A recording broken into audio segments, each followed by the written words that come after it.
करने वाली हूँ ऑन जसप्रीत बुमराह ठग live, the hero who saved 120 runs against Pakistan, India versus Pakistan by the documentary. So before I start, hello I'm Monali Naik, welcome to my channel नखरे वाली मोना।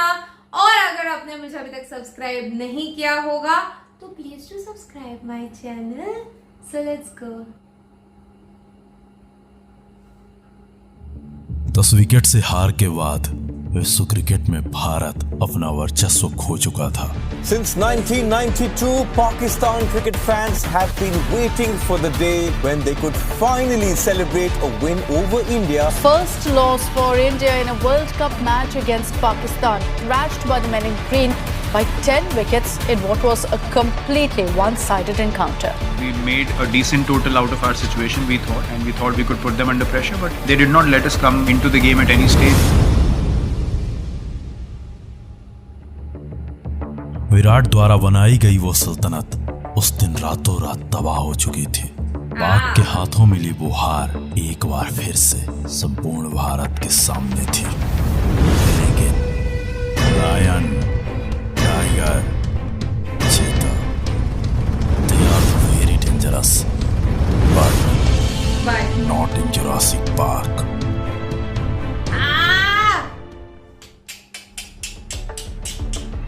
भारत के उस दर्दनाक बल्लेबाजी को देख संपूर्ण पाक में दिवाली थी। जगह जगह जश्न का माहौल था। News anchor, media reporters, cricket के ये दिग्गज भारत के हार की भविष्यवाणी कर रहे थे। बाबर मंद मंद मुस्कुरा रहा था, वहीं रिजवान एक बार फिर से अपने नमाज की तैयारी में था। बुजुर्ग चाचा इफ्ती के भी पर निकल आए थे। डरपोक सदाब भी इस बार सदमे से बाहर था।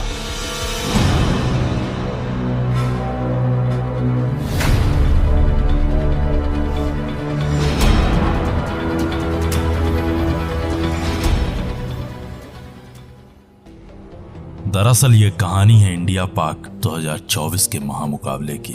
इस महामुकाबले का इंतजार संपूर्ण विश्व कर रहा था। Exactly. बाबर ने टॉस जीतकर टीम इंडिया को पहले बल्लेबाजी का मौका दिया। रोहित ने शाहीन के पहले ओवर में अपने छक्के के साथ एक शानदार शुरुआत की, परंतु बारिश के बाद पूरे खेल की काया पलट जाती है। टीम इंडिया ने पहले अपने किंग विराट को खो दिया, फिर अपने कप्तान द 6 हिटिंग मशीन हिटमैन को खो चुकी थी। पहले बल्लेबाजी करते हुए भारत का चारों खाने चित होना अब लगभग निश्चित हो चुका था, परंतु अक्षर और पंत ने पाक के हर गेंदबाज का सामना बड़ी बहादुरी से किया और पहले 6 ओवर में टीम इंडिया को 50 के पार पहुंचा दिया। पावर प्ले के बाद अक्षर एक बड़े शॉट के प्रयास में अपना विकेट फेंक चुके थे, परंतु पंत का संघर्ष अभी भी पाक गेंदबाजों के खिलाफ जारी था। अब 10 ओवर का खेल खत्म हो चुका था। टीम इंडिया 90 के करीब पहुंच चुकी थी, परंतु यहाँ से प्रारंभ होता है टीम इंडिया का कोलैप्स। पहले सूर्या, फिर दुबे, फिर अंत में पंत। देखते ही देखते पूरी टीम इंडिया अब ताश के पत्तों की तरह बिखर चुकी थी। नतीजन टीम इंडिया 19 ओवर में मैच 119 रन बना पाती है। टीम इंडिया की ओर से पंत ने सर्वाधिक 40 रन बनाए, वहीं पाक की ओर से नसीम शाह पाक के सबसे सफल गेंदबाज रहे। ये रहा टीम इंडिया के बल्लेबाजों का स्कोर कार्ड। रोहित, पंत और अक्षर के अलावा कोई भी भारतीय बल्लेबाज दहाई के आंकड़े को पार न कर सका। ये रहा पाक गेंदबाजों का स्कोर कार्ड। पाक की ओर से मोहम्मद आमिर, शहनशाह अफरीदी ने शानदार गेंदबाजी की। पाक का हर गेंदबाज अपने मंसूबों में अब खरा उतर चुका था। उस दिन पाक के ये गेंदबाज टीम इंडिया के लिए कहर बन चुके थे। न्यूज, सोशल मीडिया हर जगह चारों तरफ हाहाकार मच चुका था। भारत पाक से हार चुका है, ऐसा हर दूसरे अखबार में छप चुका था। पाकिस्तान ने जबरदस्त बॉलिंग की है, इंडिया की बैटिंग की कमर तोड़ दी है। गेंदबाजी हारिस रऊफ और शाहीन, किसी को खेलना उनके पास के नहीं। इंडिया ऑलरेडी अंडर प्रेशर है। आप उनकी बॉडी लैंग्वेज देखें, that's not very positive. Maximum 15 over में टारगेट चेस करेंगे। गुस्सा, अब हमने सारा गुस्सा उतारना है इंडिया पर। और कुछ ऐसे ही हालात, कुछ ऐसे ही वक्त में एंट्री होती है एक ऐसे शख्स की जिसके बारे में ये दुनिया कहती है जस्सी जैसा कोई नहीं है।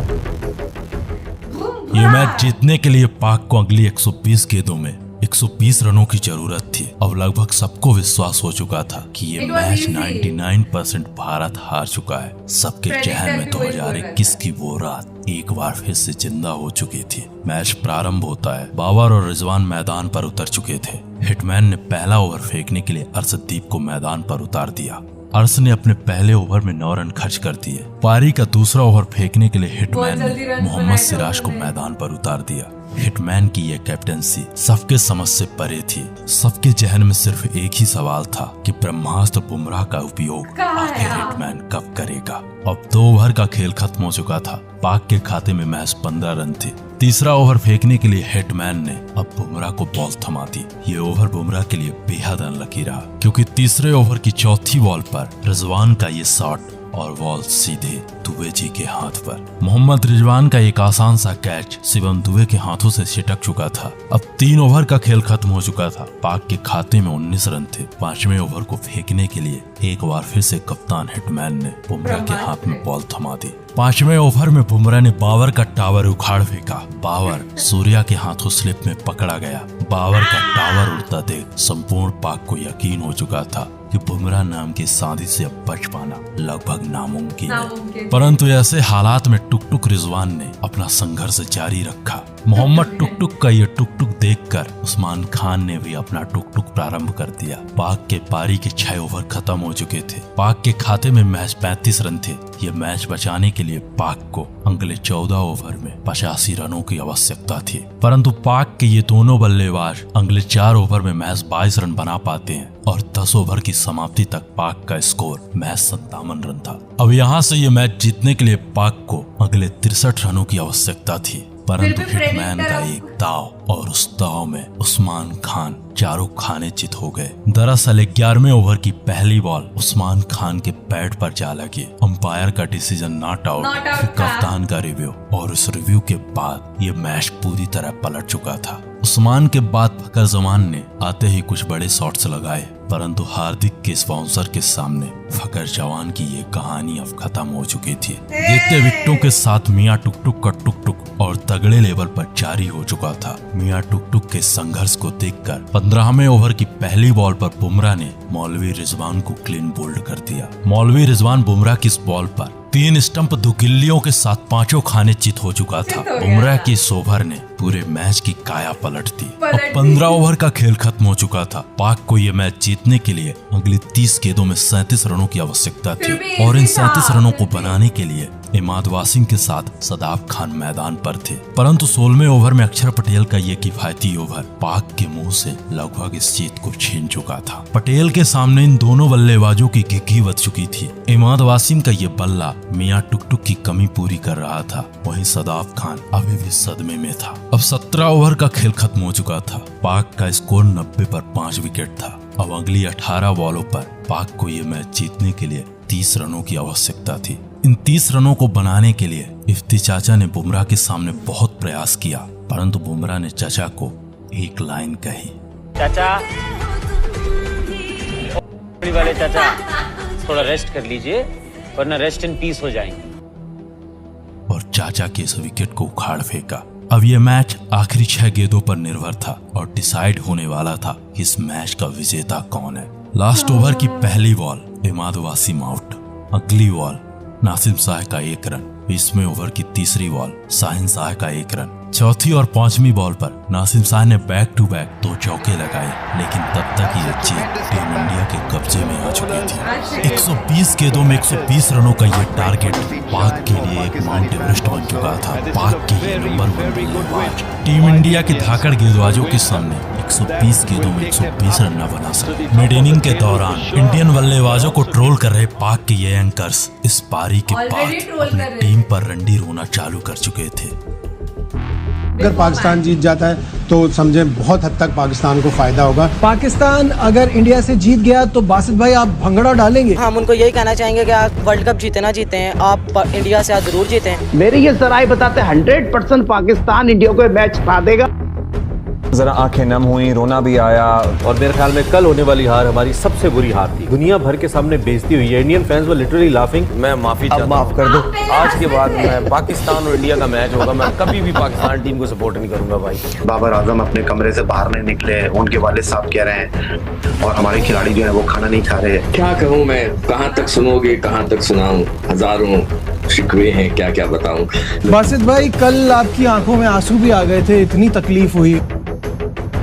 मैं सर पकड़ के ना अपने दीवारों पे मारूं या फिर इनको मार दूं। मेरा इस टाइम दिमाग फट रहा है। मैं कह रहा हूं मैं ना इनको, इन्होंने ये क्या किया है, ये क्या करना चाह रहे हैं। पाकिस्तानी टीम वालों, मेरी बात ये अपने जहन में रखना, बाबर आजम खास तौर पे तू ये जहन में रखी, तूने उधर हार के मारा, पाकिस्तानी इवाम का मुंह काला करवाया। जिस दिन तुम पाकिस्तान में घुसे तो मैं कह रहा हूँ ये कोले से तुम लोगों का मुंह काला करूंगा। इंडिया से क्या जीत रहा था, इंडिया ने हमेशा इनको हराया। बड़ा टूर्नामेंट के अंदर जब भी पाकिस्तान ने इंडिया को फेस किया, इंडिया ने हमेशा जलील करके इनको गढ़ में भेजा। इनकी औकात ही नहीं है। बुमराह नाम की वो आंधी उस दिन पूरे पाक को तबाह कर चुकी थी। पाक का बच्चा जसप्रीत बुमराह के खौफ से परिचित हो चुका था। उस दिन संपूर्ण पाक को ज्ञात हो चुका था, Jasprit Bumrah is the new father of Pak. वो एक बच्चे का मैंने देखा था रील में, बुमराह, उसको बुमराह बोलने नहीं आ रहा था, एंड वो बुमराह बच्चा जानता है अब बुमराह कौन है, ब्रह्मास्त्र, बुमराहस्त्र। लिटरली वो मैच ऐसा था, एक पॉइंट पे आके बहुत दुख हो गया, पता है आपको, धड़ाधड़ विकेट गए। इवन दे वर लाफिंग वहां पे क्रिकेट ग्राउंड पे, नहीं क्या प्लेयर्स उनके, कि हमने तो फटाफट विकेट ले लिए, ये मैच तो अपने हाथ में एंड एवरीथिंग, ओके। वहां पे दिल भी दुख रहा है, विराट कोहली फट करके आउट हो गया। मेरे को लगता है सबसे ज्यादा अगर पंत है जो वहां पे टिका रहा, मतलब लाइक पंत की जो फाइट करने की क्षमता है ना, लिटरली वो खतरनाक थी उस दिन। एंड उसके बाद बुमराह ने जो मैजिक किया, लिटरली, नहीं तो बहुत इजी मैच था, नीचे प्रेडिक्टर भी था, 99% ऐसा था कि पाकिस्तान जीतेगी। थोड़ी देर के बाद वो कुछ हो गया 91%, पर फिर भी 8% ही ये था कि इंडिया जीतने के चांसेस है। बीच में मैंने सोचा I can't watch this match, क्योंकि रील्स वगैरह ऑलरेडी आ चुके थे पाकिस्तानी लोगों के, जो रील्स में सजेशन हो रहे थे, बुरा लग रहा है इंडिया वालों आपके लिए, पर ठीक है करके, फिर उनका नाचना कूदना वगैरह वो सारी चीजें ऑलरेडी स्टार्ट हो चुकी थी। तो बिकॉज उन्होंने भी मान लिया था कि इतना भी ज्यादा गोल नहीं है, इनको इतना रन्स बनाने नहीं दिए, हम ये इजीली चेस कर सकते हैं ऑल। बट देन वो भूल गए थे कि बुमराह है हमारे पास। नहीं मतलब क्या हुआ था, मैं पिछले जो वर्ल्ड कप हुआ था उससे मैं बात कर रही हूँ कि हम लोग हमेशा, हमने बैट्समैन को इस लेवल पे रखा है हमेशा कि हमारे यहाँ पे बैट्समैन ही सबसे ज्यादा फेमस है, but then we forget about bowlers, उनकी इंपॉर्टेंस एंड एवरीथिंग। तो पिछले बार भी मोहम्मद शामी एंड बुमराह ने क्या ही मजे चकाए थे, मैजिक ही अलग था उन लोगों का। एंड देन नाउ बुमराह, खतरनाक। पता नहीं, मैं फिर एक बार देखते टाइम इमोशनल हो गई। मतलब मैच तो देखा है, रिएक्ट किया everything, but I am watching it once again and मैं इमोशनल हो गई है देख के। तो ये मेरा रिएक्शन, जितना हो सके लाइक कमेंट शेयर से भर दो गाइस, हो सके तो सुपर थैंक्स भी देना, मेरे चैनल की ग्रोथ के लिए हेल्प हो जाती है। बाकी परत नियाले सा, बाय।